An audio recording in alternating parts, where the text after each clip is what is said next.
Yo, Crypto Nation and mining family, what's going on?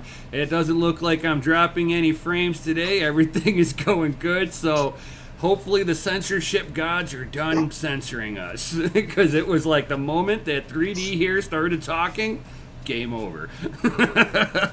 What is going on, my man? Not much. How you doing, bro? Oh, pretty good, pretty good. I see we got a couple of people starting to roll on in. We got Tech Man and Golden Wolf. What's going on, guys? So Golden Wolf's like, wow, you monetized. They made me watch an ad. Yeah. Well, if it's on YouTube, they might not. They do that now for non-monetized. I'm actually monetized, believe it or not. Oh, Congrats, bro. Thank you. My biggest goal was that whenever I first started YouTube, you were able to live stream off your phone. And then as I was starting to get used to doing the live streaming, and it was like just before car show season started up, they were like, oh, no, you got to have over 1,000 views now, or 1,000 subscribers. Mm-hmm. I'm like, oh, this is going to take forever. I'm like, no cars, no eyeballs. People want to see hot rods. Damn it.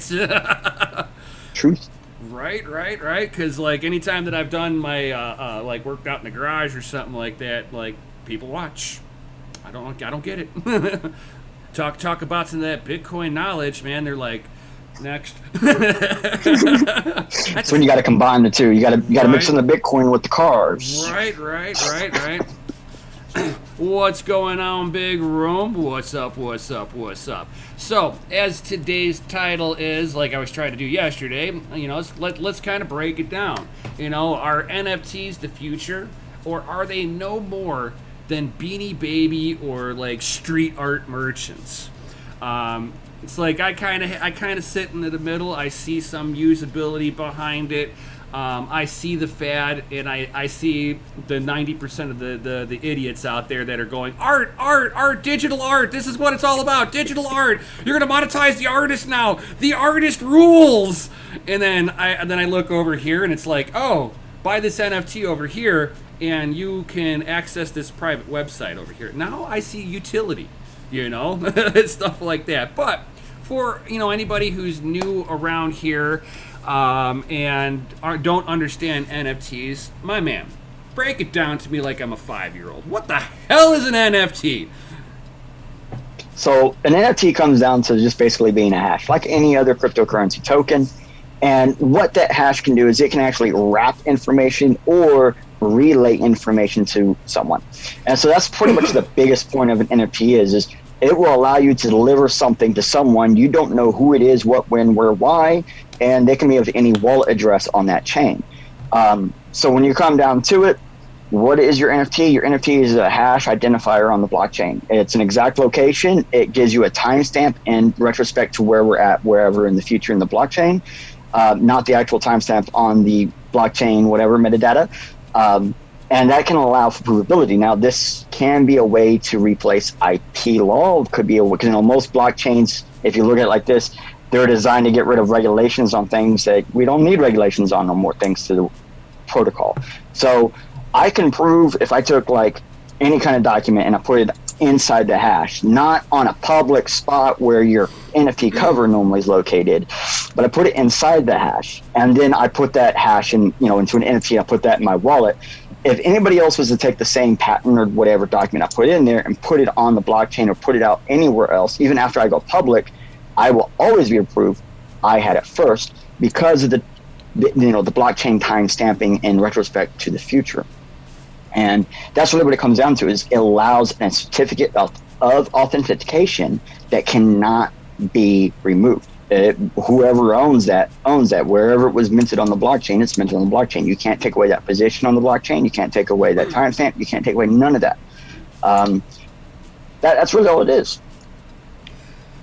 So I mean, like for instance, now you have what's your viewpoint on like some of these artists that get portrayed and they sell an NFT on there, and it's just the art, and you're like, dude, they just sold art for $60,000. And now on the one hand, I'm like, get paid, get money, get paid, But But on the other end, you know, it's like what value for the pure digital art that got displayed for that one artist that now, because somebody showed it, you know, now you have one person that paid $65,000.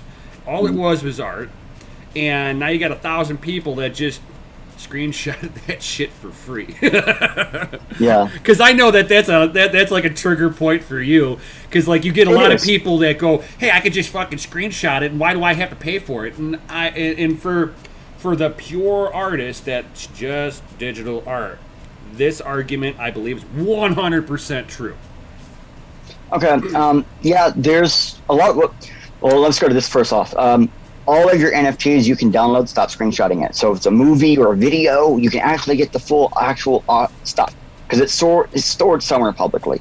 I am an artist, by the way. Like I was actually raised as an artist and tutored as an artist. I actually have art travel all across the globe, including a watercolor pencil of Kurt Cobain headbanging at a Seattle concert. Oh, wow.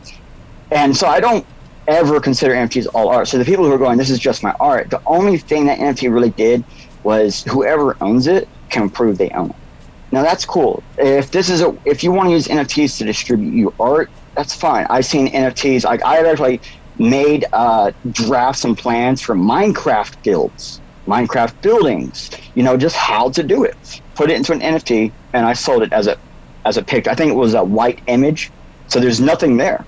But when you buy it and you open it, you're like, oh crap, there's actually something inside here I can use. And I did stuff like that. Like I got one that's a black image. You download it and you get like 100 personal art I've made since I was in 6th grade all the way up to like 2015. And I did that stuff to kind of prove one thing. It's like, if you think this is all art, you're wrong, because that NFT cover is just the cover. There can also be an underlying secondary image. There can also be multiple different things on top of that. And the people who just want to produce this to push their art to make money, I do get it, because I've produced a lot of art in the art world, traditional art world, and I've only been paid for one piece that have ever been purchased. Out of all the pieces I've ever sold, only one actually the money came to me. And so that is a huge deal for artists, being able to sell my art and get paid. Yeah, being able to sell my art and get paid on a secondary market, if it's sold properly on the secondary market, great. But if that's all you think an NFT is, you have a lot of misunderstanding. Keep in mind, like the Webster Merriam Dictionary did ask, from my understanding, thousands to millions of people, what is an NFT? My definition was chosen. If you go look up right now, Merriam-Webster Dictionary, it's going to say it is an identifier on the blockchain used as a certificate of authentication for whatever it is. And that's a big thing a lot of people don't understand, is like, if NFTs was just your art, that would be the definition of the NFT. Right. Because you have people that are, you know, like Paris Hilton, she's producing NFTs. But, you know, there's really nothing on the backside of that. It's just whatever it is she's posting. NBA is getting into it. You got some football players that are getting into it. And all they're really doing is just like, here, you can now own the highlight reel to this one thing. Mm-hmm. And if some news place decides to use your highlight reel, they'll have to pay you royalty. And that's kind of what they get into the back of their head, and they don't realize that the only people that are actually using any of those highlight reels are people who are already previously licensed to be able to use those highlight reels. So you're like getting shafted. Yeah. So now, well, you ever done music? Like I've also produced, 6 albums, and because of sampling, people don't get paid. Oh yeah! Oh my God! Yeah, I mean, I'm being a drummer myself. I get it. that kind of stuff already exists, and so like when like NBA Top Shots. One thing I have to give to NBA Top Shots that no one else really does is their data is on the blockchain. Like I own NBA Top Shots. I have my own NBA Top Shot account, right? So I took one of my Top Shots, found the data on the blockchain, grabbed the data, and minted it as a private paper NFT, which is a completely offline capable NFT. Now, the second I moved that NFT out of my Top Shot wallet, that NFT becomes unusable because it's pulling the video directly from my wallet. So like even your Ethereum NFTs on Rarible and on OpenSea, none of that is locked inside of it. it's all somewhere else. Like the most you can do is if you put it in the unlockable section, it's going to be stored partially on the blockchain and partially on IPFS. So your data might be on the blockchain, but opening it up is stored on IPFS. So problems there. But yeah, I mean, there's a lot of things we can do with it. I have an NFT that by holding the NFT, it actually mines me cryptocurrency. There can be stuff on the back end, you know, like all this stuff that we do. Like when I applied for Paris Hilton's NFT thing, one of the things I put in there is that I could give her NFTs utility on top of just her selling it to give donations for charity. Right. You know, what if you made a contract where, okay, this NFT, the sales go to the charity. What if we did that automatically where the NFT contract paid that charity? What if all secondary sales paid that charity? And that's something that you didn't realize. Like, did you know her first set of NFTs, royalties go to her? No, I did not. Yeah, no one does. But that was something I offered for them for her next set. Now, I don't think I was approved. They have not responded back to me or anything, but these are the kinds of things that like the non-artists in our crypto world want, because your NFT could hold a license to your car. It could be when you go purchase something, your proof of sale. And now you don't need a government body to sell that object because you have a way to do it without them. Right, and it's like, and there's other cryptocurrencies out there. I mean, for one that just pops off the top of my head real quick would be like Raven, because you can sit there and show proof of ownership through the digitalization on their platform. Also, it was something that I remember Bitsby Trippin was playing with the not a flamethrower from the Boring Company. Yeah. And he showed digital ownership of the flamethrower on there, and showed that he was able to transfer the ownership to the person that purchased it. So I mean, there's other cryptos that do that too. There's ones that real estate agents like too, because they can sit there and digitize the housing market and stuff like that. And it would be kind of cool to sit there and see like the whole NFT, because then you can sit there and do like a digital viewing, you know. Yeah. The cover could be the digital tour. Right. Then the secondary sets of information could be as much as like what's in the house, how big is the house. Like for example, I'm helping someone sell their $3 million property through NFTs. Stuff that's inside the NFT that you can't see when you first look at it is how many square feet, how many buildings, how many businesses come with the property, like what's the return, like there, you know, because it's a property with businesses and leases, you make money from it. So we even put that in NFT. So when you go open it up and you're like, oh, I own this NFT. Oh, wait, this NFT might win me a property. Oh, wait, what's this property? Oh, here's all the details. Holy, like even as much as the exact location of the property, where it's at. We even put that in NFT, so you can find its GPS. You can go verify it exists. You can go see all the information. You can go check out all the data. Like we even have like who owns it, all of that proof. You know, so like there's so much more these can do. Because imagine if your housing market was 24 hours. Now it no longer has to exist between 8 and 5. What if someone in Europe wants to buy a house in America? Now they don't have to stay up at unusually odd hours to try to buy. They can just go at the pleasure and just do it, click. Oh wait, I got that much Ethereum, or oh yeah, I got that much Raven. Boom, boom, boom, boom, done. Right, but it needs to be where like there's gotta like it can't like the personal information on that house for verification can't be buried within the NFT. It's got to be like up front over here, and then the backside is you're buying the NFT for the digital ownership of that property, and then deeds in the mail. Yeah. Now keep in mind, with NFTs, there's 3 stages to the NFT. There's the cover, which when you're looking through the market, that's the first thing you see, cover. Then you have the detail. So that's the secondary set of information that you can still see without owning it. And then you have the hidden property data, which then that's the stuff where it's like, okay, that's the information you can't ever see unless you physically own the NFT. So we can put that data in a way to where you can see it if you want to see it without owning it. And then if you say, okay, yeah, I'm really down for this, I want to buy it, and I have the money, I can buy it. And then from that point, the locked data would be your, you know, all of the stuff that you would normally get when you buy a house, you know, your deed, your property, blah, blah, blah, blah, blah, you know, all that stuff. And so even with the way NFTs are right now, all of that's 100% possible, doable, and capable. And we found out most states in America by selling this one guy's NFT. We were talking to different various lawyers for different things, and almost every state in America, you could sell your home, your car, or anything that requires a regulatory body to sell through an NFT, because cryptocurrency is not money to most states in America still. So to those states, it's still perfectly legal to do so. As odd as it sounds, it's just considered a minimum transfer sell. You can do a $1 sell for any property in America. That is what it's considered.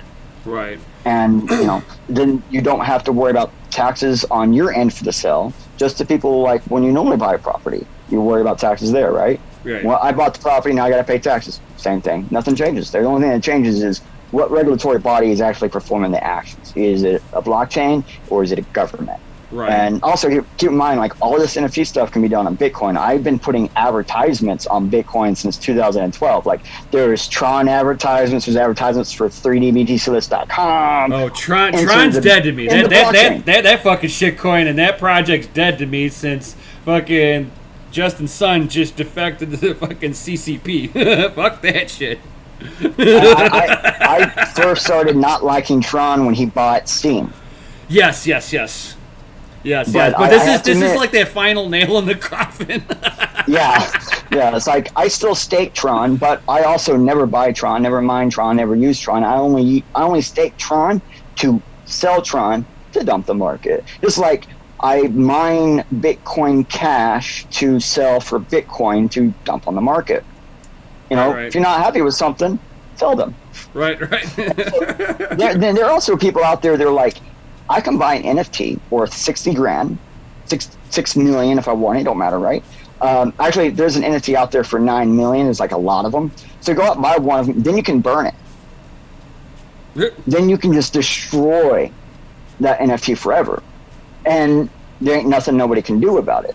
And so if you really get mad at somebody for having an NFT that's ridiculous, wait till they put it on a low, buy it at a low, burn it, and then make an NFT and send it to them, proof of burn. And then everybody who sees the person who created its wallet will see that NFTs they've created were burned on purpose for whatever reason was said in the NFT on proof of burn.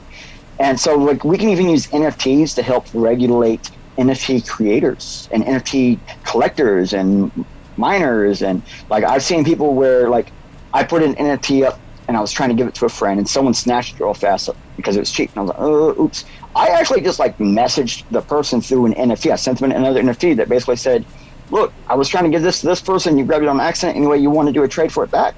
We did a quick, they accepted the trade and everything, took that NFT that explained my story, gave me my NFT I was trying to give my friend, so I could give it to my friend. So I mean, like, NFTs can do some crazy shit. Oh yeah. But at the same time, it's like I see some of the inherent drawbacks of it, because as we all know, people FOMO into the stupidest shit at times, and they don't do fucking research. And here they trample in onto some decentralized, unregulated, unchecked, whatever it may be, platform that pretty much I can sit there and, figure out the cover art, pretend I'm you, set the cover art over here, and then put something malicious on the backside for you to open up. That is true. I have, not just me, but there was another team of people that we produced general different types of NFTs that do exactly that. When you get the NFT, if you open it, after you purchase it, if you open it, it will wrap your entire device, and you will have to pay a Bitcoin to get back. Now, keep in mind, the only one that I did, it did get bought, used, and I actually, after I saw that it was used, like I got notifications saying, hey, this bot is active, I sent them an NFT telling them how to fix it. Because I just did it to show that it would be possible, because Kenneth Bozak was talking about it one time, and I was like, actually, dude, you're right. I've put ransomware inside QRs. I used to make ransomware. That's how we used to send them. Right. And yeah, we did it, and then someone else did it, and when the other person did it, it was on wax. And so someone bought an NFT, and then all of their money was gone. It just disappeared. Like, what they didn't realize is that NFT told the person that person's private data off their phone or device, and they just happen to have their private keys on that device. boom, they had all of their crypto, not just Wax now, all of their crypto.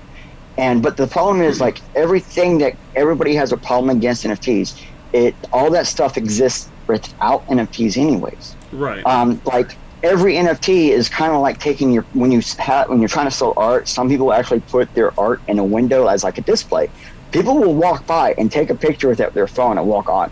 Yeah. Because it's like, why pay for it? Click. And that's some of the issues that I have with, like, oh yeah, I'll give you this physical painting. It's like, why?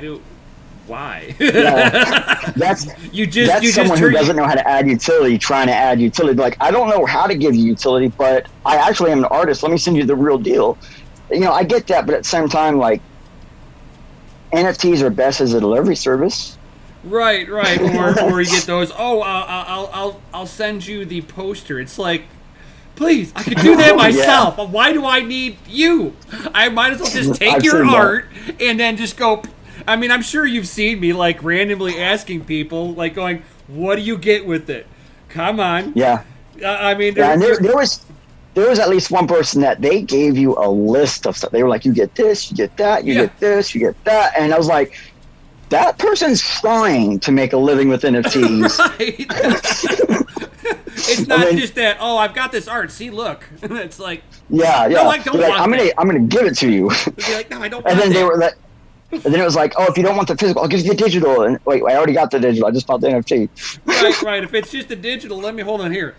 Screenshot. Is this what you were trying to give me? It's like, I don't need to buy it now. What the hell are you talking about? And it's like, for that's where a lot of the people, like, really rag on it, is that you got people that are doing that. And it's like, like, for every couple of the NFT launching platforms that do kind of try to verify within their own platform and stuff like that, which, I give them praise that they're trying to stop the IP theft the best that they can. But then you sit there and it's like, you have places like back in the day, ShareBear and stuff like that. Yes, I'm old. Crosswire. Yeah. Crosswire. Oh yeah. And it was like, you would have stuff that people paid for and then just posted it. Yeah. And now you can sit there and you can basically, I'm going to buy this over here and I'm going to sell this over on this platform because I've already got the information and I already bought the original NFT. I can now go over to this platform and sell it over here, and I guarantee you there's going to be 10 people stupid enough to buy it. Yeah. Oh, yeah. And now keep in mind with this, like, on Ethereum, it is this easy. I buy an NFT on platform A, and because I own NFT on platform A, I can now redistribute it on platform B, C, and D simultaneously. Right. And if someone was to purchase it on all three of those other ones at the same time, one will get it, but I got paid 3 times. Yeah. So there's a lot of problems. And I have to admit, like, out of all of the companies I've ever seen do NFTs, there's only been like 4 that really fucked up their system for IP. All the marketplaces go, look, IP law is placed onto the minter. We take no accountability for it. Right. Because they don't want to. And at the same time, though, like Wax is one of the few platforms that I see where, like Atomic Hub, where they really crack down on fake stuff. Rarible, OpenSea, they don't care. Super Rare, don't care. Nope. Because they don't want to reduce the amount of money they have. Now, the other things you have to worry about, if someone sells your NFT and they give you the rights to the art through the NFT, because you don't have to, but some do, you can legally resell that as different NFTs. There's nothing stopping you now legally. So then keep in mind, I have seen, like, there's 2 court cases right now. Like, where am I at? 2 court cases right now. One where it was the CryptoPunk case, right? Yes. Hey, this person took CryptoPunks and redistributed it, flipped. And there's another one that you don't hear about, it's actually older, where someone sold an NFT, fed in the NFT, you get the art, someone bought it, and then turned it into 5 different NFTs, and was selling the 5 new NFTs, not the original, but the 5 new ones as the original. Yep. And now that lawsuit hasn't gone anywhere because the judges are like, the last time I heard, he was just kind of like, I don't know enough of how NFTs work to be able to understand what's going on. Right. Because to the judge, he's like, this sounds legal, but it seems wrong. because it is wrong, but it is legal. And so, like, at the end of the day, everything that we have problems with in the world, NFTs aren't going to solve that. NFTs are not designed to solve anything other than proving ownership. That's it. Right. And it's like, and then you get the case where you got 5 different people that bought it, downstream, and they've all got these tickets of authenticity.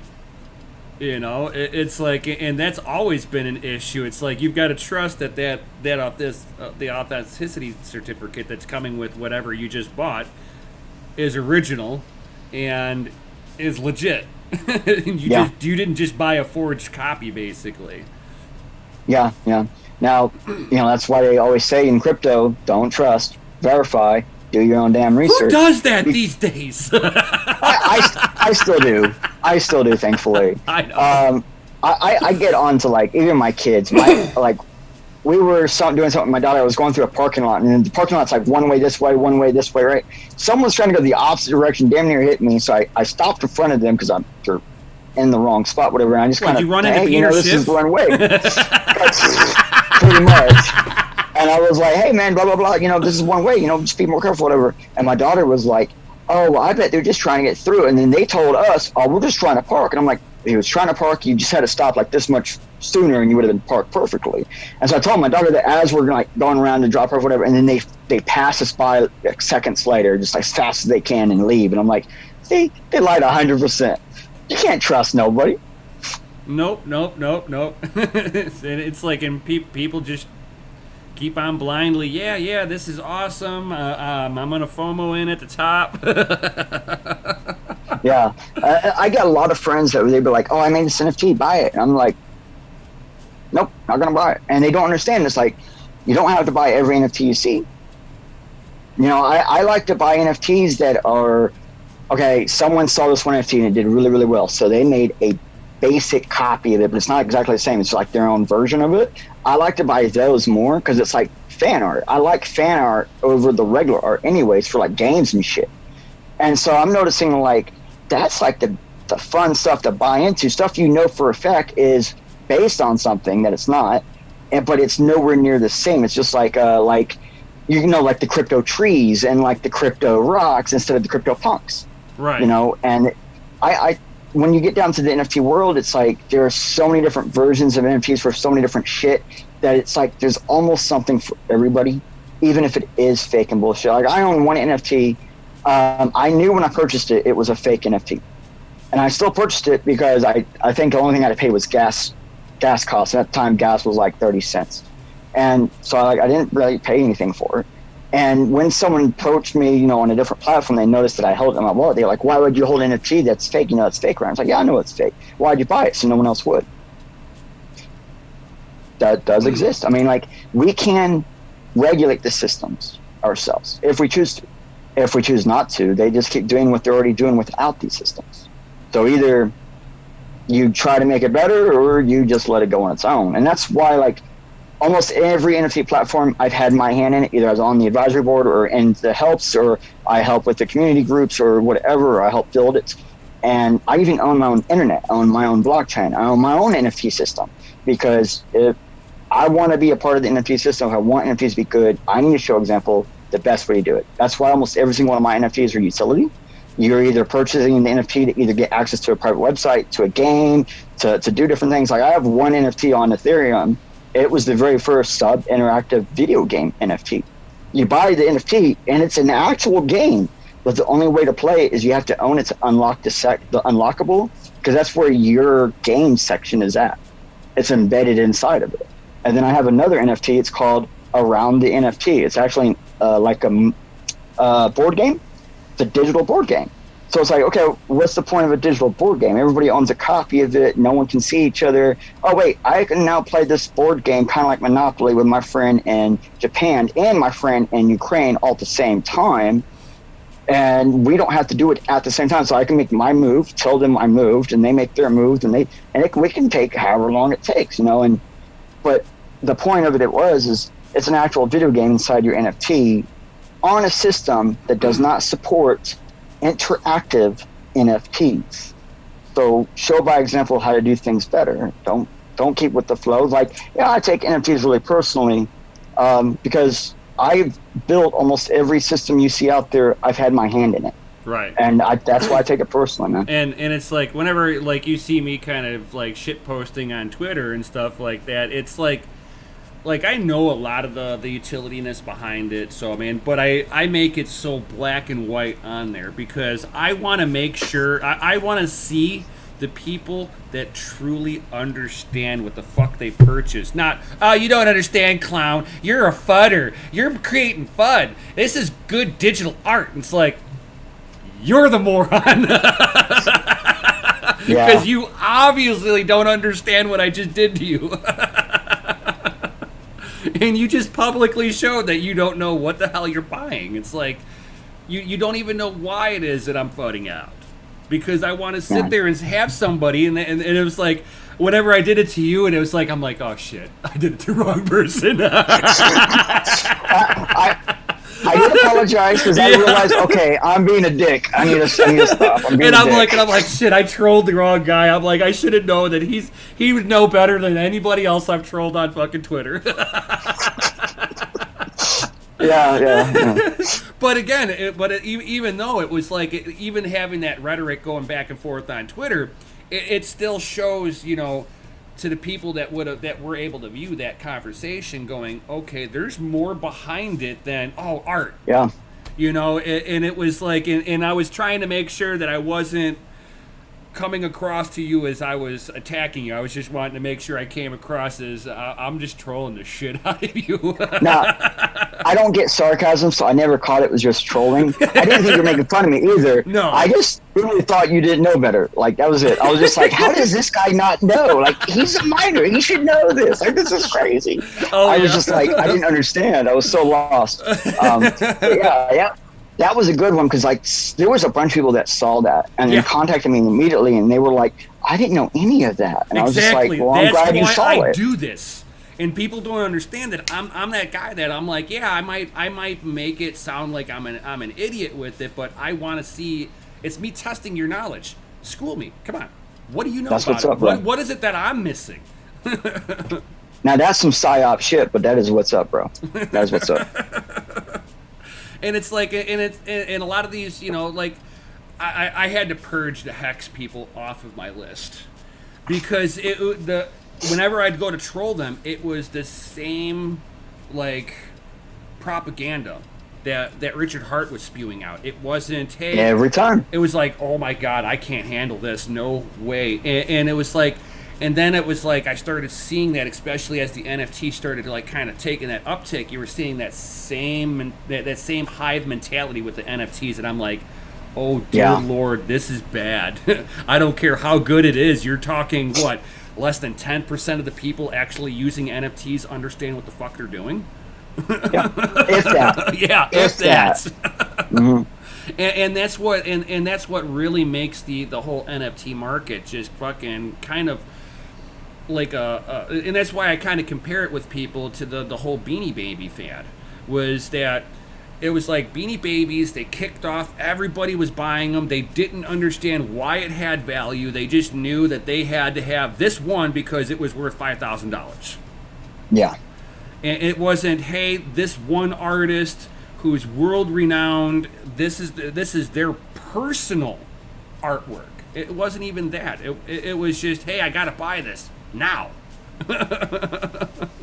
Yeah, because I can fortunately say I was old enough to remember Beanie Baby's stage from the day one to the day end. Right. But also seeing like full-grown adults, parents of my friends, going, did you see that? Did you see the news said this one Beanie Baby was worth this much money and someone's selling it for half that? I have to find a way to buy it. And then like 3 weeks later, 3 times more money than they were originally wanting to spend, they still didn't get it. Yeah. And they still lost, you know, and it's just like, whoa. Oh, yeah. And when you're talking about like the mindset with the high, you know, the hive mindset, like I've seen that with so much different stuff from crypto that when I talk on Twitter about NFTs, if you ever watch, I will say some of the weirdest shit. I'll be like, I have over 70 drops daily active every day, and no one wants to buy them. I have $1 packs. You can go out and buy, like right behind me, six NFTs of 3D, they're all my art, right? Most of actually one of them is a picture of my dad, you know, because we have to burn sticks here. We can't just do something with sticks. We have to burn them. And so he's sitting there burning sticks in his own personal homemade oven type thing. It just kind of explains that Oklahomans have to burn sticks because we have no way to get rid of them. Got a lot of forest in areas and have no way to get rid of it. But like $1, get 6 images, right? Right, cool. But what else does that do for you? Nothing. Right. That's why it's $1. That's why it's $1. But you know, it's like, worth the value. But there's like, you know, some dude that's going to be out there and they're going to be like, I'm going to buy that just because that's my penny stock. Yeah. I do have some people, they hold my packs because they can buy my packs with wax, dust. Like I offer any currency they'll let me charge. I'll pay or whatever, and they're next to nothing. And it's like at the end of this month, like the pack behind me, all the images you can buy individually right now. So at the end of the month, this pack is the only way to get those images. And one of those images inside this pack is my musical album, which means if you don't buy my music album before the 31st this month, this pack behind me, where you have a 1/100th chance to get my full music album, which was my 6th album I ever released, technically music, that's the only way to get it. That, or you got to go spend the actual full dollars on Ethereum and buy it straight up. That's it. You know, like I don't offer that album anywhere else. That's the only way to purchase my music right now is through NFTs. And I did that because, well, I've released 4 albums traditionally, and now every month United Music Group comes after me because I produce my own music. So all because they produced 2 of my albums, they think they own me. Right. So let's say, for instance, like somebody new, they stumble upon your that NFT, right? And they're like, hey, you know, I just want to kind of collect this, but how can they tell that with inside of it that it's something that they want, or they just had to go, I'm gonna roll the dice here. Let me see if it's something worthy to me. Now with these ones on wax. The pack, you can't see what you get in the pack, and it's also random what you get. But you can go look at the contract and see what might come in the pack. So that's really cool, right? All of my NFTs on Ethereum, if they have an unlockable section, you don't know what's in the unlockable section, other than I do tell you, and a couple of times I give actual proof to show you without you being able to access the actual data, the stuff. So a lot of that really relies on, you know, the creator. Like I've had to go through as far as doing like screen recordings of my phone, unlocking some of my NFTs to prove that the unlockable section does have stuff, because on OpenSea, they were the first ones to do unlockable, and they actually had people that would put a dot, a period, a single period text in the unlockable section, and then say, oh, you get this and you get this and this and this and this and that, and then when you got it and opened it, you had a single period. So I mean, that has happened. But let's say you were trying to, like you have it, the artwork, it says, hey, this is unlocking my music. And it's somebody new, they don't know who you are in any way, shape, or form. And they're like, hey, what kind of music is this? Does it even sound good? You know, is there a way for them to even be able to you know how you can get like little samples of the music? It's like a 10, 20 second little blurb. You know, does your NFTs come with something like that somebody would be able to preview that said music before they were like, you know what, I'm going to support this badass fucking artist. Yeah. You know, all of my wax NFTs for the albums or the songs come with a music video. So you at least get one free song 100% for free. You can listen to the entire thing because it's a pre-made music video. And that is my preview of my type of music. And so I do a music video to represent each album. Now, my next album coming out, I'm doing song by song. So you will be able to actually sit down and listen to every song if you didn't want to pay for it. And then if you said, fuck, I really like this song, buy, it comes with the option to download after you buy. Nice. So, I mean, like, me, I do things right. And I always show by example, because I've been innovating this space since 2020. Since I lost my government job because of COVID, I have been innovating the NFT space at full force. When I lost my job and I contacted the people I was already on in the board with for building a platform, I told them, hey, look, I lost my job. I can do a little bit more. I instantly got more work for 3 months by then. They were like, okay, you can do more? Yeah, okay, do more. And I just haven't stopped since then. I just haven't stopped. Like, I was the first person to produce music on demand through NFTs. I've got a good question for you. Just kind of popped into my head here. Bring it. So, out of all the platforms, including private paper, you can include that or not. What technology would you like to see implemented to help the NFT market? Whether it's something that you can create or something that you got an idea of, but you have no idea how to create it, coding it properly for it. What would be one way that you would be able to kind of help the NFT market in general? Like one good way. And it, it's like something that all of them should be doing too. Something I've been, every advisory board I've been on, I've pulled this up and I've talked about this, what I'm about to say, and only one of all the boards I've been on, only one project even tried to do this. Base 64 media hash representation of the whatever.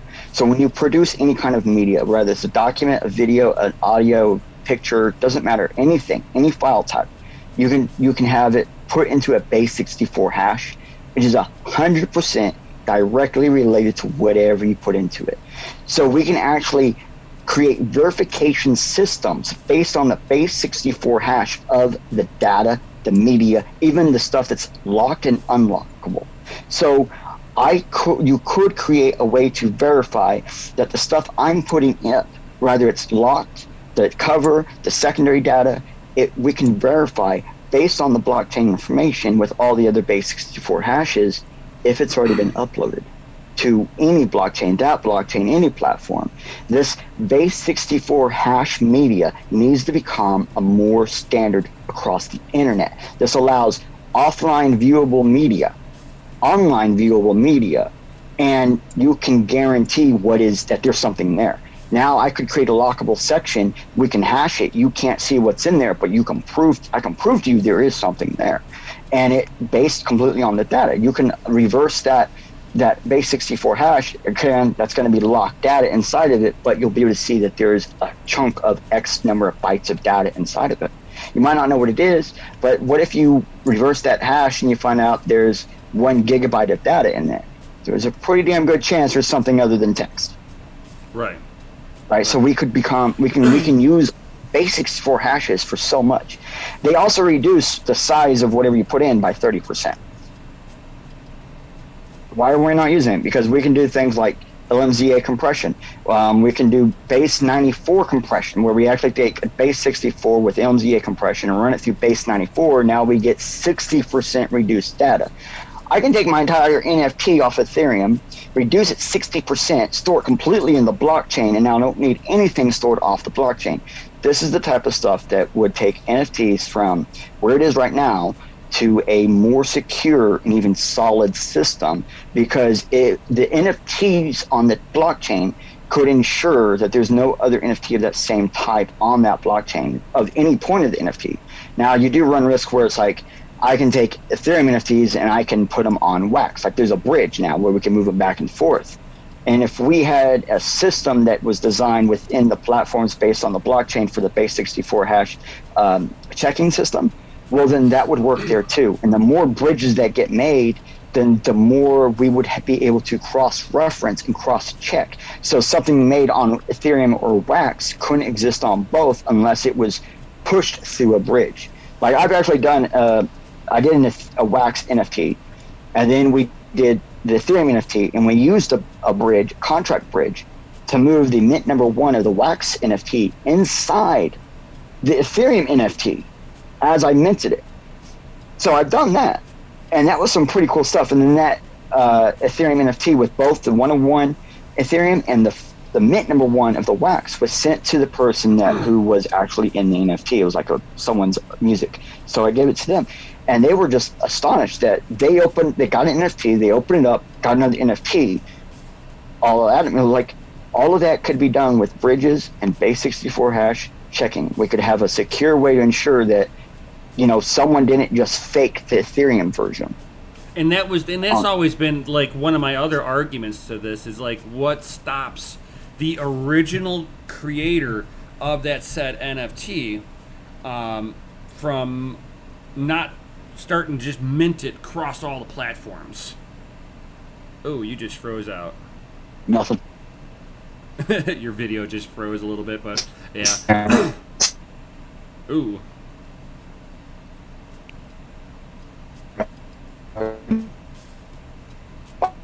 Oh, you're glitching out bad, my man.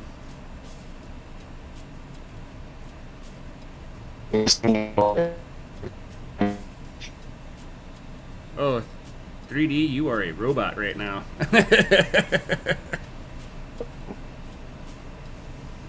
Oh, and we lost him. We lost him just a little bit. But it's like, and I'm sure he was just about to say, there's really nothing that anybody can do to stop somebody from going cross-platform. The original, yeah, snaking out. But it's like there's really no stopping the original creator of the NFT that he puts on the wax from setting it up onto Ethereum. Or setting it up on Tron. So, it's like you can have an infinite amount of the same NFT from the same person. And here it is, you think that you're buying original artwork with an original hash, and this person just minted them all at the same time, on all these other different platforms. So it's like if you're going to get into the NFT market, you're going to want to sit there and make sure that you're doing the research if you're getting into it. I myself really don't play around with the NFTs. I think there's a lot of things that need to happen, I think, before I really decide, hey, yeah, this is kind of cool, let me get involved with it. I'm still Bitcoin or nothing type of person. It's like I mine shitcoins for Bitcoin. But again, I do like a lot of these different technologies that are out there. It's just that a lot of them need refinement, big time. I'm not sure if he's going to be able to come back on,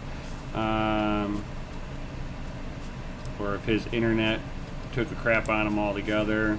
He is hot spotted, so this time his internet's having an issue. Yesterday it was me. I think it's that they're trying to censor him.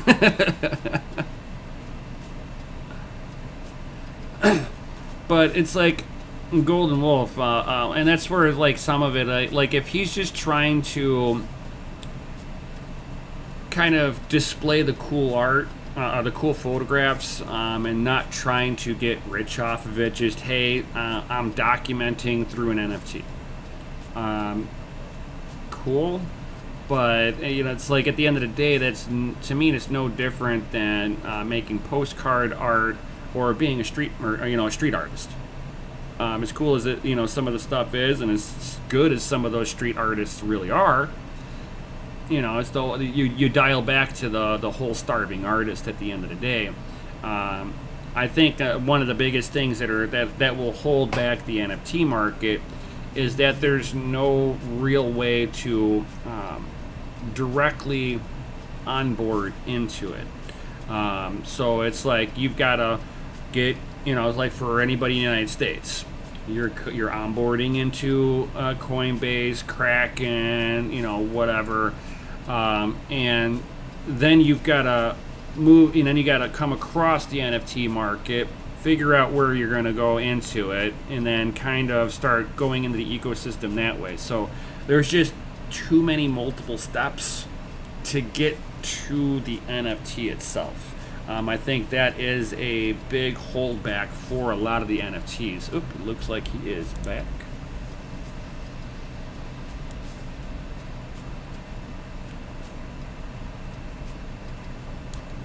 And he's back. Sorry about that. I was like, I had a spike in data, and I was like, why is I was running like 7 megabits per second out of nowhere. You must have been mining Monero. Actually, I think my miner tower, I think they switched to my phone because my other one had a hiccup in data. So I had to get it because it was mining. It was mining Monero real quick. In the future, everything will mine Monero. I love Monero. Is one of my favorite ones to mine. It works so well, and then I can just go straight from Monero to Bitcoin now. I don't even worry no more. Oh yeah. What do you think about their snafu that they just came up with? I guess they're not so private now. There's like a glitch in their code. Monero's never been really super private. Like, I know they always claim to be. Right. I got to help the person who invented Miner X, if you remember that, where it actually invented and made Monero out of thin fucking air. Right. I used to go on Facebook and live stream me making Miner X miners, which is just like I'm literally making a hash rate out of thin air. There's no miner, there's no physical device. It's just fake money. And I made $1,000 a week for almost 2 years because Monero did not have bulletproofs and they didn't have the ring signature done right. And even when I got to tell Spungeli or whatever his name is, I used to make fake Monero. He still found it hard to believe, but yet you can go back in the videos from 2015, and he said that it was theoretically possible to make Monero out of thin air because of the way ring signatures work. Right. And I've been saying since 2017 on Facebook, Library, YouTube, everywhere, Twitter. I have a video on Library where it's like how Monero is not actually private because of exchanges. Oh, yeah. Exchanges have mapped out Monero so well that Monero's privacy has been destroyed since 2016, and just no one wants to admit it. Yeah, the only people who are private the only people private are the ones that are truly mining it to a wallet that's never touched anything. Right, and then if you're mining it to a wallet that's never touched anything or an exchange or anything, and then you hot swap it for anything else, because you can hot swap it for what? Bitcoin, and there's a couple of other there are other privacy coins I think you can hot swap it to, but like, why would you even want to touch an exchange at this point? Like, I think the only exchange I use is Hawaii, the non-KYC exchange. And I only use that when I'm exchanging Bitcoin or Wax for Bitcoin, right? Because it's like everything is mapping us now. Yeah, no matter which one you use. The only time I allow like one of the exchanges to do it, that I deal with any of the exchanges, is when I'm actually just sending a Bitcoin payment out, because it's like, yeah, I don't care, and I'm not giving up my HODL money for this. You're getting fiat, and the only way fiat comes to you is this way. Yeah. We mostly buy like gift cards and stuff like that to actually use Bitcoin, right?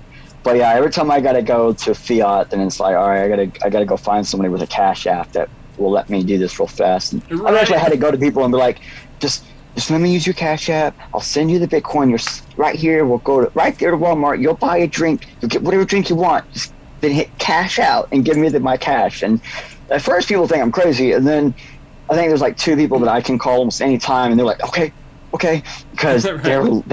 Bitcoin? It works. I get Bitcoin. Oh yeah. Yeah. But it's like right when you glitched out up over there, it's like I kind of rambled on a little bit of, it's like one of the things that I think is going to be besides the the 90+% of the, but it's going to, what I think is like one of the biggest holdbacks is, it's like if I go down to Venice Beach, I know I'm going to run into street merchants. It's a localized hotspot for street merchants. They know tourists are there. They're going to get their name out, and you can do a direct point of sale. I think that's going to be some of the holdback, because like I've got to go, if I'm a non-miner, I'm the end user. I'm coming in through a KYC experience to get onboarded, and then now I've got to take my coins and I've got to go figure out what platform is legit enough that I should go check out, and then I got to send my coin up over there. So I mean, you have this huge just like learning curve. It's not like oh, I'm going to buy Bitcoin. I'm going to buy Ethereum. I'm going to buy Dogecoin because my buddy on TikTok told me so. It's like they got a real easy direct point of sales. And that's always the easiest way, especially if you're selling art, selling a service. It's always easier to do it as a direct point of sale. I think because the NFTs really don't have that, I think that's also some of its holdback in the long run. I'm gonna stop you there for a second. You know what a digital picture frame is, right? Yes. So we have a local card shop where all they sell is cards. I showed up with my phone, showed them Top Shots. Now, keep in mind, the guy that runs this card shop, he's like in his 40s or 50s. He's been disabled his entire life, and he can barely speak. I showed it to him, and he's tried to say every word he could say. Like, I could just him talking, because I've known him long enough, I knew what he was saying. I want this. How do I do this? How do I put this in my store? But just listening to him trying to come out with every word because he was so excited that this existed. And then we got him the picture frames, and so he has these digital picture frames up. You walk into his shop, you see these Top Shot digital frames, and you're like, how much? And he will OTC sell you his Top Shots. And now we're trying to get him on Wax and some other stuff, because NFTs don't have to have a non-direct point of sale. You can't directly point of sale. I can actually produce all my NFTs into a QR, and I can sell you my NFT as a QR, and then when you scan that QR, it will actually transfer you my NFT directly without any special, like, it's actually a smart contract that does that. It's an escrow contract that I basically put the NFT in escrow. Once you scan that QR, you own it without even having to trust that I have any way to keep it from you. Right. I don't have no I'm not giving you a private key or nothing like that. You know what I mean? So we do have these features on non-Ethereum chains. Ghost Market can do this, Wax can do this, even Float. Or Flow, I always keep calling it Float. Right. Flow Chain can do this. Flow Chain can do it too. Ethereum right now is the only one that is the least usable for NFTs. It's the biggest platform everyone gets NFTs right. on, blah, blah, but it has the least use. Right. Yeah. Yeah, so, but yeah, the learning curve is bad, and the only way we can make it better is the creators, people who are making them, they got to find a way to make it easier. And like I said, like going to card shop here and say, hey, let's do this. And he doesn't even know what crypto is. You know, like, he doesn't have a clue what Bitcoin is. Right. And he takes cash for these Top Shots. And when he wants a new Top Shot, he has to contact me. You know, of course, I run a business behind it, mintyourself.com. I mean, we mint people's memories, so you can actually, like, distribute your memories to your family, where I've taken people's entire photo albums and Golden Wolf, minted them. Golden Wolf, you need to hook up with 3D Douglas for your pops. He was talking in the chat. He's like, yeah, I wish I can get my dad into it for his photography. Yeah, come contact me. I'll show you guys Wax to start, and then Ghost Market after that. And because, like, I've gone as far as, okay, what we do is we'll mint you guys all these. We'll take all their memories, we mint them on NFTs, and we like to do it on Wax as packs, because then the family member can share one thing to their other family members, right? And then they get it on their phone, and they click a button, they watch a little video, which normally the video is made by the family member, and it's just basically like, hey, we're so glad we're all blah, blah, blah. And then after that, the entire family photo album is just unloaded onto the person's phone or computer. And then then inside the photo album, it tells them how to download the images or the videos to get the permanent copy. And I've gone as far as teaching people, actually building Raspberry Pi little Pis to hold their NFTs for them and hold the original art as well. So, like, they would then send this Pi to their family member with all the data there. Family member hooks it up to a monitor and a keyboard, and then they don't have to worry about nothing else after that. And so, like, yeah, I mean, there are ways to do everything we want to do. And mintyourself.com, like, we do some crazy fun stuff. Like, I have gone through they gave me their photo album. They were like, I don't want any of the original photos. I want cartoonish styles. And so we ran them through processors and AI and all this other to turn all of their stuff into cartoons. And then they had us pay to put it into, like, a video. And so they were sending their family members a video NFT that is like 3 generations of family photos. So it was just like, it was amazing the kind of cool stuff we can do with NFTs now that you could have never done before. Right. And it's like we all know how Cardano will they always promise of a product, but they'll never deliver on anything because there's always another issue. But Cardano, it's like Hoskins is like going, hey, we're gonna make NFTs on Cardano. I have an NFT made on Cardano. Okay. I have an NFT made on Tron. I have NFTs made on Bitcoin. And Bitcoin Cash. Right. So with the whole Cardano and like Tron, is there like, because everybody shits on those two projects the most, they're like the Canadians of crypto. Blame Tron and Cardano. Do you see things that like things that they did right, or things that they've done wrong that it's like that makes them good or bad? Okay, Cardano has the most decentralized, capable NFT system I have ever seen. You don't need a smart contract, by the way, for any NFT systems. People think that that's a necessary. Nope. So the way you can make a scene NFT, what they call a SNF, Cardano NFT, is anybody can put the stuff up there, right? So like someone wanted me to make them one, and I got their art or whatever, and I was putting the data up there, put everything up there, and then I sent them a QR, and they, on their end, paid to mint the NFT I was trying to have minted for them. And as soon as they paid, when it was minted, it was dropped directly into their wallet. And that, like, Wax has almost that, but what Cardano had right there was one step more than anybody else. Not only could they pay and have it drop directly into the wallet without me having to transfer it to them after I made it, but I minted it from my wallet. My wallet minted their NFT that they paid for and received without me having to do anything. So that's almost like contract. That's almost like contractual art, then, right? Yeah, and that's in a way where they didn't have to trust me. Because I've actually seen people. There are companies that they go, "We'll mint your shit on Ethereum," and they won't ever send it to you. You have to buy it from them to get it. But now here's a process where automatically, natively in the minting system, who pays for it receives it. So how would you like, if I were to it's like, would I have to pay you here and then you set it up over here and it's just a straight through? How do you get paid during that process? Normally with those I get paid in tips or upfront. Okay, if I'm doing like a bunch of stuff, I get paid up front.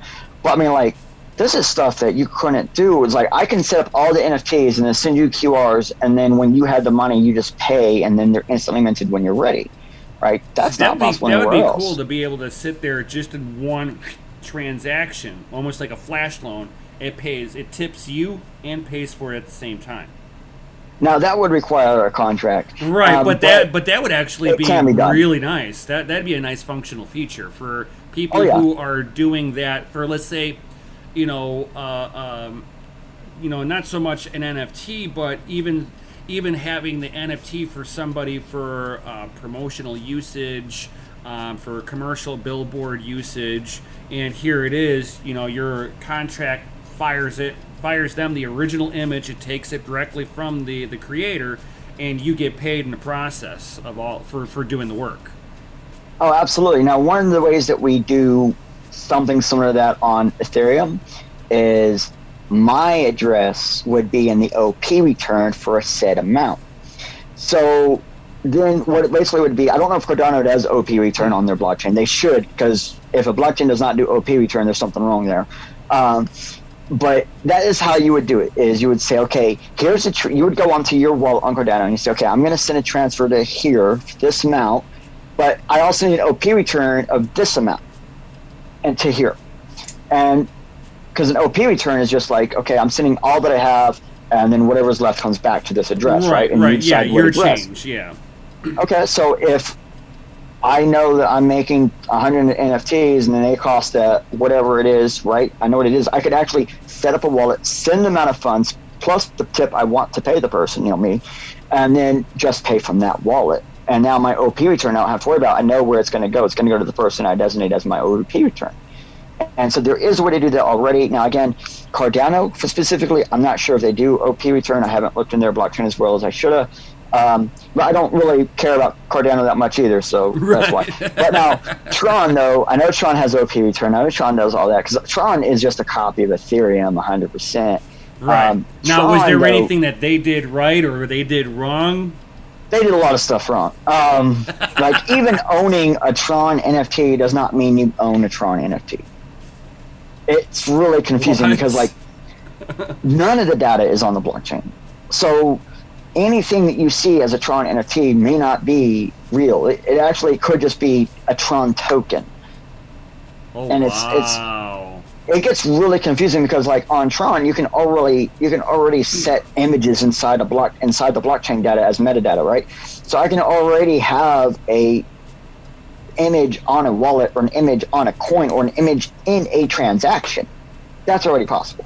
Also, you can also been able to do that with Ethereum. That's how early Ethereum NFTs actually existed. I'm going to put a image to my wallet, then put that wallet through a transaction. And I'm going to send someone my wallet as a coin, as an ERC. And that was the first ones. They were originally wallets turned ERC20, which that's a fun process, but very possible. That's how Particles works, is they use wallets as coins to stuff coins to turn into NFTs. But, so all this stuff, like, there's really complicated ways we can do a lot of that, but Tron has just done, like, I will never use Tron to mint another NFT, period. Even if they create an actual platform and whatever, I would never, because I know that from my experience with minting one on there already, the one I minted, the image is not allowed to show through on any wallet, so you have to be on a specific platform just to see it. Oh, that's clunky as shit. yeah. It's just like the blockchain, they try to copy it as much as they could, and they put in so much extra crap that it made their blockchain not as great as it could be. And it's just, there's so much extra shit in there that it's terrible, because you got like the sun swap and all this other contract shit that's going in the background of all this stuff happening on Tron all the time. So stuff gets fucked up. Like, I've actually seen Tron transfers not work. Tron transfers not actually happen. Like, I've lost Tron trying to stake it, just because shit don't work right. Yep. And you're not the first person I've ever heard going, yeah, I've had a payment get stuck, it's gone. Yep. And it's not it's not like Bitcoin where you could just send a little bit of extra fee into it and get it unstuck real quick. Yeah, and Ethereum does that now too. Yeah, but thank Tron God. doesn't. No. So, what would be one of the best ways that you think that would also help kind of push the NFTs, out of just being like viewed at by a lot of people as it's just scammy cover art or street merchant shit? How would you be? I mean, if you were going to make something, how would you make it to where it was more mainstreamed?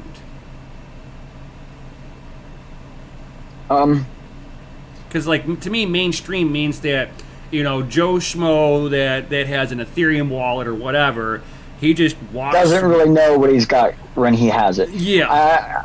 I don't know a way to explain it other than one actual real life example. On the Ghost chain, Phantasma chain, Ghost Market, you can purchase NFTs. And if your account, your wallet is linked to your Steam, the game system Steam, not the blockchain or anything like that, then you can actually own full game assets and everything else. Here's the other thing. If you don't even have anything to do with that wallet, anything to do with that blockchain, but you go to Steam and you buy that same game, you still own all of that stuff. You still own that NFT. You still own all of that information and stuff you bought on Steam as an NFT. But until you get a wallet and link it, you'll never know. It does exist. It's already here. And in places like Ghost Market and Wax, they are designed. Well, I got to say that Phantasma chain and Wax chain are completely designed to where they can be utility for games. And like, for example, I have NFTs on Wax where it is a game. When you get it, it says send here to blend, and when you blend, you light it and you smoke it. Or because I got blunts and different things. I have one right now where it's runestones. I'm building this one where you're going to buy a pack like this. You're going to get some runestones. Then you're going to be able to put those runestones into a casting and send it to the blockchain. The blockchain is going to send you another NFT that's going to tell you what your casting is. It's actually like tarot cards on NFTs, but with runestones, because I'm Swedish. So we do have this stuff out there, and when you go do the runestones on the actual website when it's done, you won't even know you're fucking with an NFT. You're just going to be going, okay, I want to pay for my rune telling, and you're going to click one button, pay one thing, and it's going to end up showing you the last NFT in the entire process. So when you do that, it's going to buy an NFT, open the pack, blend the NFTs for you, and then show you what your output is, which is actually coming from another pack. So you get another pack, you open that pack, and then we say, okay, here you go. This is what your future holds, or this is what your story tells, or this is your yes or no answer.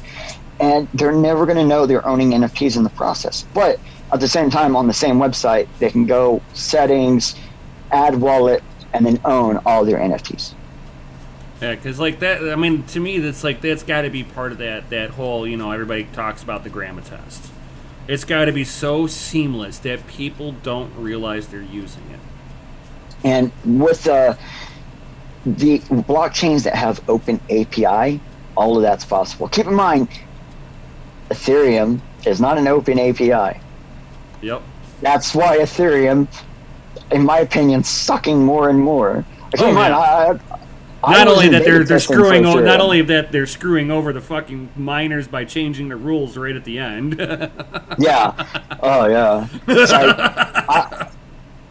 When transactions for NFTs on like Rarible and OpenSea started getting like unbelievably high price, I've been on Twitter every day going, look, don't buy it through a contract. OTC that shit, because where it's costing you $100 gas to buy it on Rarible, it's only going to cost the person 12 cents or $1.20 to transfer it directly to you. Because I've been telling this since it had been February 2020 or March 2020.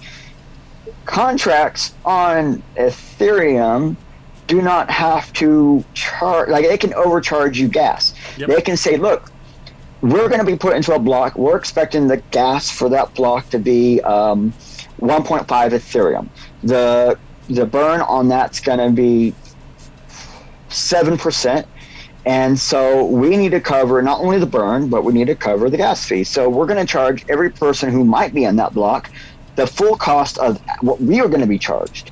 And because this is NFTs are almost always internal transactions and not actual external transactions on the blockchain, we can tell you paid that in gas, but if you was to go look for the actual external transaction on the actual blockchain, you'll see that that was not the gas paid that was for what your transaction was.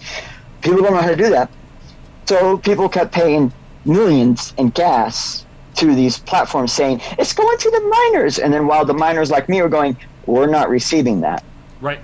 Contract receives that. Yeah. The platform you just went through took your money, and you don't understand because you don't know how to research. Right, and then you got all the Ethereum fanboys going, fuck the miners, they get paid too much, look at this. And it's like, I'm flipping onto the other side of it. I'm like, no, I'm not. I get you want standardized gas fees. I'm cool with that. But Ethereum itself is the broken one, not the miners. Yeah. And then you have back-end block, or was it back-end block auctions? I think I got it. I had actually built a bot for that once, and then when I realized what I was building, I was like, whoa, I need to just send this person their money back. I don't want to be involved. Yep. Because they were like, originally they were like, well, we're going to build this platform and we want to be able to get the first block. I'm like, what? We always want the first block. Well, that's pretty simple math. And they gave me more specifications. And then I was going through the building it. I was like, wait a minute. They're going to be competing for blocks, not trying to get in a block. They're about to be competing for a block, Yeah, which arbitrage means in the blocks, bad. yeah. They've been gamifying it, and it's like every time the network gets congested, if you know what you're looking at, you can see the gamification. And this has been because going it's when on it really since, shows out. Yeah, it's been going on ever since the very first game being implemented onto fucking the CryptoKitties. It's like as soon as CryptoKitties came out, you could see wait a minute, there's something goofy going on in the background here. Why is the gas fee through the roof over here? Why is it you see this big transactions and then 3 big ones right after it? It's like, who are these 3 people and why do they compete so hard to get after this whale? Yeah. And it's like, I get told all the time by people, they're like, oh, you just don't like Ethereum. It's like, you do realize my first 3 ETH I ever received was for helping figure out the DAO problem? No, they don't realize that. Like, a lot of people don't realize that I've been in Ethereum since as soon as people started talking about Ethereum when Velitic was still trying to push it on Bitcoin. Yeah. You know, I'm also one of the people that have problems like Velitic did. Only one of my BIPs had ever been accepted. And I've been trying to, like, I have a scalable solution for proof of work blockchains, which is kind of how private pay works. But anyways, and I've been trying to give that to Bitcoin since 2013, but no one wants to try it because the same reason as Velitic, it could actually cause good things. It could cause reduction in transaction fees. It could actually cause more per block, more transactions per block. It could remove more. It could remove more trust and allow for more verification. But why isn't it happening? Oh wait, I'm not a very famous entity. And same thing with Velitic. He was not famous at the time he was trying to get that BIP. The only time my BIP ever got accepted was really early on, when no one was famous. Right. But Vitalik was also sitting there trying to implement some of that smart contract stuff right as Satoshi was sitting there going, yes, smart contracts will happen, just not yet. Mm-hmm. We're not ready for it. Yeah, and so and because there was a higher entity saying no, it was no. Yeah. But really, imagine the kind of stuff that we'd have right now if smart contracts got implemented into Bitcoin in 2014. Right. Which it looks like they're getting closer to setting that up for Bitcoin now, especially with the Taproot coming in. That lays out some of the foundations for that actually being implemented now, finally. Yeah. Now, I have seen Bitcoin smart contract faucets as early as 2012. Right. That's when, and those are still fun ways to look at because it's not a trustable smart contract, is it? Because it's just someone else's server. Right. And then when SegWit came out, we started seeing more native contract systems with Bitcoin. And so you're right, this Taproot, I'm hoping that's going to be the release of the bottleneck for a lot of this. It really looks like it. And even some of the core devs, they're going, this is going to be what's going to bring it on board. It's going to happen. We're just not sure when, but here's the first block for it. Yeah, but it's like, do you remember when people were testing split nonce on Bitcoin? No. When they were testing split nonce is where they were trying to figure out if we could have more than one kind of nonce on Bitcoin, if that would be a good idea or a bad idea. And they had a section of the Bitcoin miners just started doing it. They said, fuck it. Just started implementing it on their own. And it was still working within the main chain. And then we got Bitcoin, it had been Bitcoin only 0.013, I think. And that no longer can be done. And so it's like in the past with Bitcoiners, we have tried to find ways to implement things we think are good as a test method without a test network.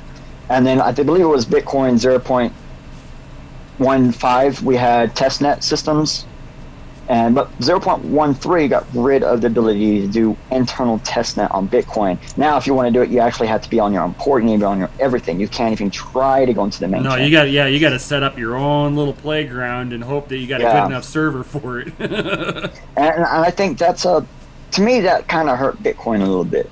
Not being able to do those testnets. It did secure some root methods and some traffic systems and ensuring miners are miners and not nodes pretending to be miners. I Right. get it. But, as good things come, bad things come with it. But I guess. mean, do you believe the whole narrative, like like Litecoin, Dogecoin, Vertcoin, Redcoin, were like test beds for Bitcoin because nobody could sit there and test it onto Bitcoin. So they're like, well, we're gonna make it up over here and go test here, because you got a lot. No, You have some of those people that are going, yeah, this is their test beds. I see that all the time, and the only test bed I would say exists for Bitcoin is none, because everything that does on like Litecoin and Dogecoin is they only do stuff after Bitcoin. Litecoin is trying to implement one thing without Bitcoin implementing it, right? And Right. they still haven't implemented it Nope. because Bitcoin didn't do it yet. Yeah, and I'm not it's like- sure they know how. I don't know if the devs know how to implement Mimblewimble properly for that. It doesn't seem to be. I stay very active in that developer area and on their GitHub and stuff, and I have to admit, like all the shit I've been see watching coming, it. it's Yeah. crazy. Yeah, I mean, I've So been many people absolute- complain. Yep. Yeah, exactly. I have been like watching that one, going, "This is interesting. I like this," and it's like, it's like I support the Litecoin community. Being a miner and everything, I've mined Litecoin and Dogecoin. It's like I look at, it's like if Bitcoin's gold, then Litecoin's silver. Damn it. It's like some people might disagree with me, going, that's Monero, that's this coin or this coin, but it's like in my use cases that I have, it's Bitcoin and Litecoin, gold and silver. But to see that Litecoin was wanting to implement the Mimblewimble, I was like, ooh, privacy built into something that I can utilize. And we have a Cardano experience. Yeah.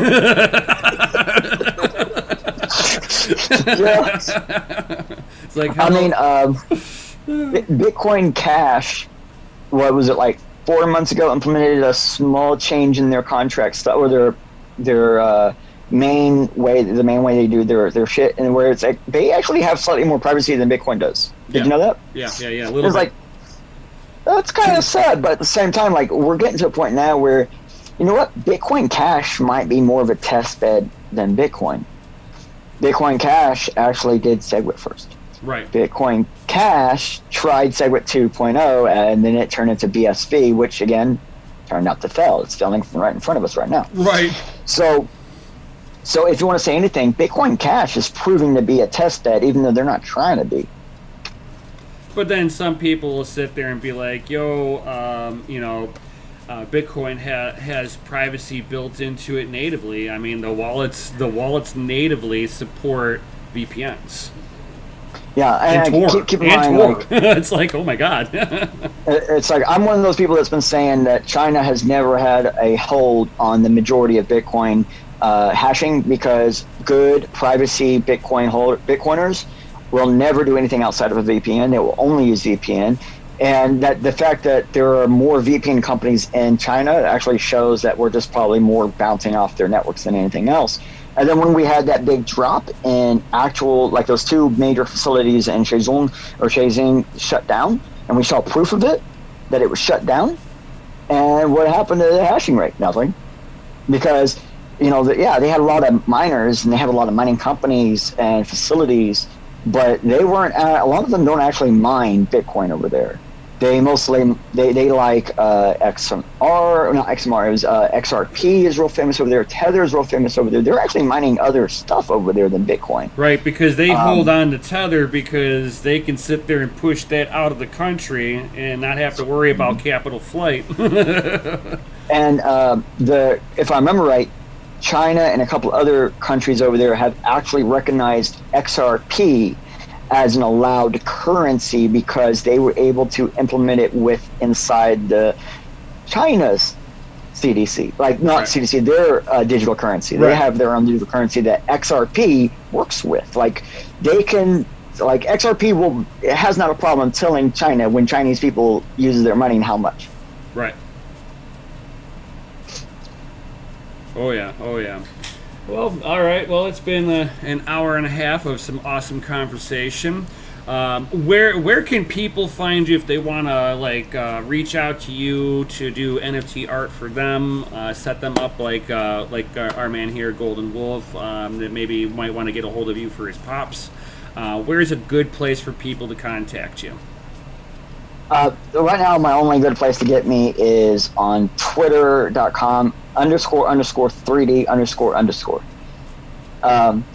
And I say that because I'm slowly getting off all platforms. So unless you're on Private Paper and you hit me up through 3dbtclist.com or 3dthe.ninja, that's actually the website, 3dthe.ninja. And you actually go to my internet and come find me.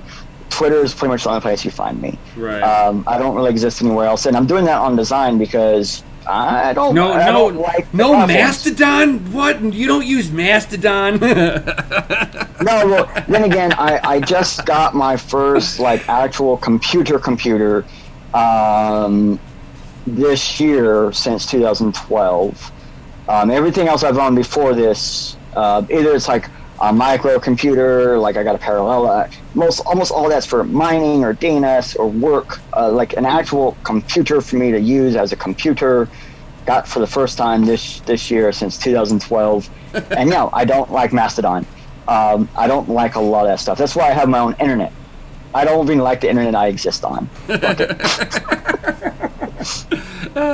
Rock on. Oh, my man, Crypto Mikkel, you awesome. He dropped the link in the chat to be able to get a hold of you. That's how quick fire my man is over there. Thank you. As always, he is my link master. Nice. Because whenever you're sitting there live streaming, it is hard to have stuff pulled up for links and everything like that, and then be able to drop them in the chat without screwing up pages that you got open already. yeah. It's like I think all the streamers I know that are really good streamers, they have to have a monitor and a computer just for dropping links on the stream. Yeah, I need a fourth monitor. Just the way I can have a monitor just filled with links that I can just pull and drag. Something you might want to try, because I just got my first computer since 2012. I actually have this old cell phone linked to my computer as a monitor. So when I'm running my stuff on my live streams, I actually use this for all of my links and my comments. Oh, nice. Because I can run the screen split because I can run, because that's a dual processor, so I can run one half watching the comments and run one half able to drop the links and stuff and actually run a web browser without ever losing the comments on screen. Oh, nice. I love Android. Right. Fuck Apple. All right, guys. Well, thank you for being here. Does anybody in the chat have any questions before we pop up out of here? Definitely, if you guys are new here, definitely subscribe, all that good stuff. If you've made it this far, hit the thumbs up and all that stuff. I mean, you guys are FA, because you guys are rated F for fucking awesome. Love that. Right. That's something that my man Chris from DogeLord.com came up with. So if you ever need any kind of crypto merch from any of your favorite YouTube miners or anything like that, definitely hit up DogeLord.com. Don't delay, buy today. Noise. Right. Yeah, it's like I've got my merch up on there. I'm going to be changing up my merch as soon as I finally have time to rebrand my logo and everything like that. So, but I'll be changing some shit up and stuff. So that's what's up. Right. So definitely check that out if you want to get some some Doge Lord merch. And everybody, looks like everybody's just kind of putting in FA into the chat. Awesome. With that, guys, I think we're going to head on out and see you all on the next one. Yo.